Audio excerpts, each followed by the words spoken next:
Здравейте, добре дошли в Daily Source, аз съм Преслав Стоянов. Аз съм малкото пони, вятъра гони.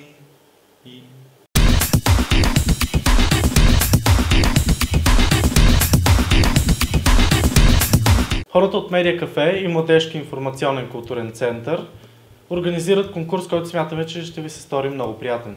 Темата е миграцията и младите, значение и влияние. Конкурсът цели да позволи на младите да изкажат своето мнение относно миграцията на младите, това как тя влияе на тяхното мислене, как влияе на живота им, на семействата им и на града, който напускат.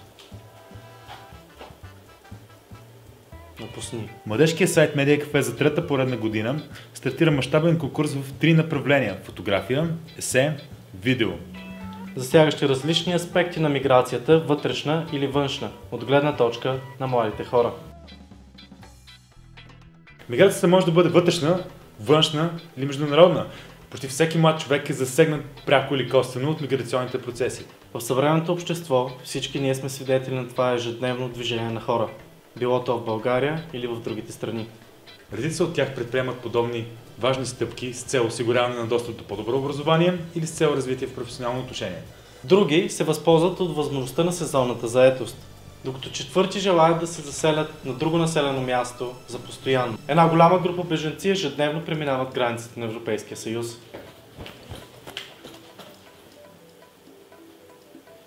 Чрез този конкурс ви може да покажете положителните или негативните страни на този процес. Напишете вашето есе, направете вашия филм или може би фотографии.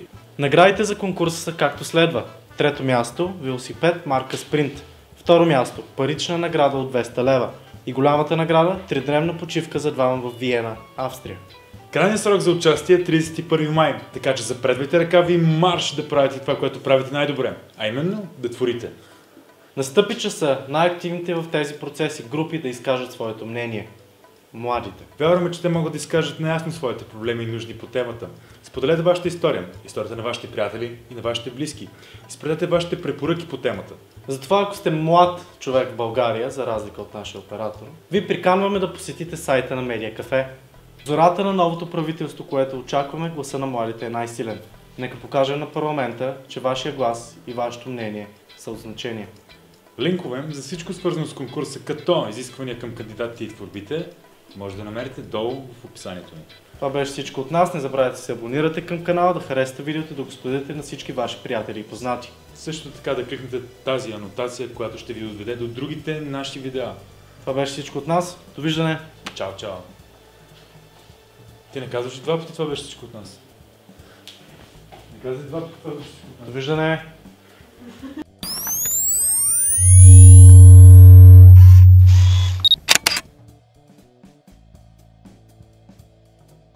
Сега група млади хора поемат супер яката инициатива да върнат надписа обратно на кирилица на тази годишния празник на славянската писменост и култура. Във Facebook се появи група за връщане на логото на кирилица, като целта им е да съберат 10 000 последователи и да изпратят отворено писмо до Coca-Cola за връщане на българското ни лого.